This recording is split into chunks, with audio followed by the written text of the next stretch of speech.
गणपती बाप्पा मोरया, मंगलमूर्ती मोरया. नमस्कार. Hashtag Rupa's cooking आणि ट्रॅव्हलिंगमध्ये तुमच्या सर्वांचं स्वागत आहे आणि सर्वांना गणेश चतुर्थीच्या खूप खूप शुभेच्छा. चला तर मग आज मी तुम्हाला दाखवणार आहे डाळ भट्टीतील मस्त अशी चमचमीत अशी डाळ. हो, चला मग आपण पाहूया त्याची रेसिपी आणि कृती काय आहे ते. सर्वात आधी मी इथे चण्याची डाळ, तुरीची डाळ आणि मुगाची डाळ समप्रमाणात घेऊन शिजवून घेतली आहे. इथे तुम्हाला जी आवडेल ती इथे डाळ वापरू शकता. इथे तुम्ही मसुरीची डाळ देखील वापरू शकता. तर मस्तपैकी मी अशी शिजवून घेतलेली आहे ही डाळ आणि शिजवून झाल्यावर मस्त बारीक करून घ्यायची. त्यासाठी इथे आपल्याला लागणार आहे आता मसाले. आता ह्या डाळींसाठी मी घेतलेला आहे इथे गरम मसाला, हळद, मीठ, धनेपूड, जिरेपूड आणि आपला घरगुती वापरात येणारा मसाला तो देखील इथे वापरायचा आहे. त्यामुळे आपल्या डाळीला एक खमंग अशी चव येईल.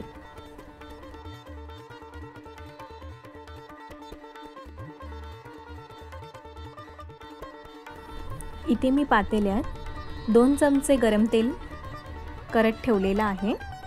तेल चांगलं गरम झालं की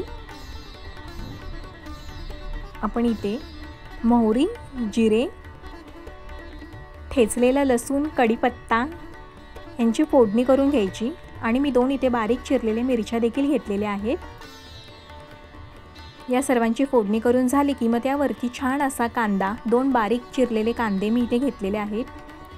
तो कांदा सुद्धा छान लाल होईल असा मस्त परतून घ्यायचा.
मगाशी सांगितल्याप्रमाणे इथे मी सर्व मसाले घेतलेले आहेत. ते देखील आपण इथे फोडणीत टाकून मिक्स करून घ्यायचे छान. इथे मी तुम्हाला परत एकदा सांगते काय काय वापरलं आहे मी. इथे आपलं वापरला आहे घरगुती आपण वापरतो तो मसाला, कांदा लसूण मसाला किंवा तुम्ही घरात जो वापरता तो मसाला, हळद, मीठ, धनेपूड, जिरेपूड, गरम मसाला हे घ्यायचं आणि मस्त फोडणीत टाकून छान असं तेलावर भाजून घ्यायचे हे सर्व मसाले.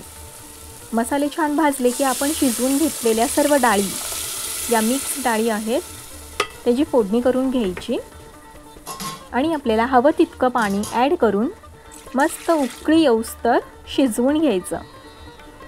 एक छान अशी त्याला उकळी आली की आपलं डाळ भाटीसोबत खाणारं जे वरण आहे किंवा जे डाळ आहे ती खूप छान अशी तयार होईल.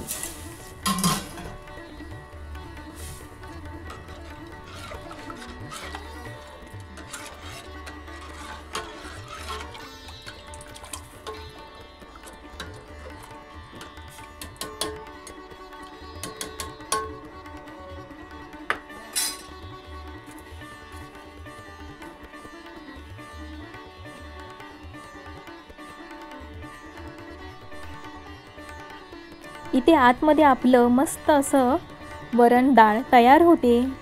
तोच काय बाहेर धुवाधार असा जोरात पाऊस चालू झाला होता. म्हटले चला तुम्हाला एक झलक दाखवावी त्या पावसाची देखील. गणपती बाप्पाचे आगमन झाले तसे पावसाचे देखील जोरदार आगमन झालेले आहे आणि पाऊस देखील असा मस्त चालू झाला आहे.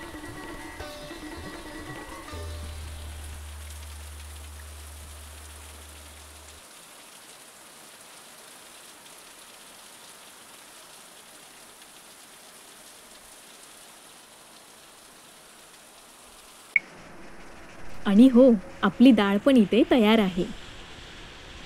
खूप असा मस्त कट आलेला आहे त्याला. खूप छान लागते ही डाळ. तुम्ही ही डाळ भातासोबत देखील खाऊ शकता किंवा वरणभट्टीसाठी ज्या भट्ट्याला बनवल्या जातात त्याच्या देखील सोबत तुम्ही ही डाळ खाऊ शकता. कसा वाटला व्हिडिओ? आहे की नाही छान छान आणि मस्त ही सोपी रेसिपी? चला मग पटापट सबस्क्राईब करा आपल्या चॅनलला आणि हो, एक लाईक या रेसिपीसाठी नक्की करा. चला परत भेटूया अशाच एका छानशा रेसिपीसोबत पुढच्या व्हिडिओत. Bye bye. गणपती बाप्पा मोरया.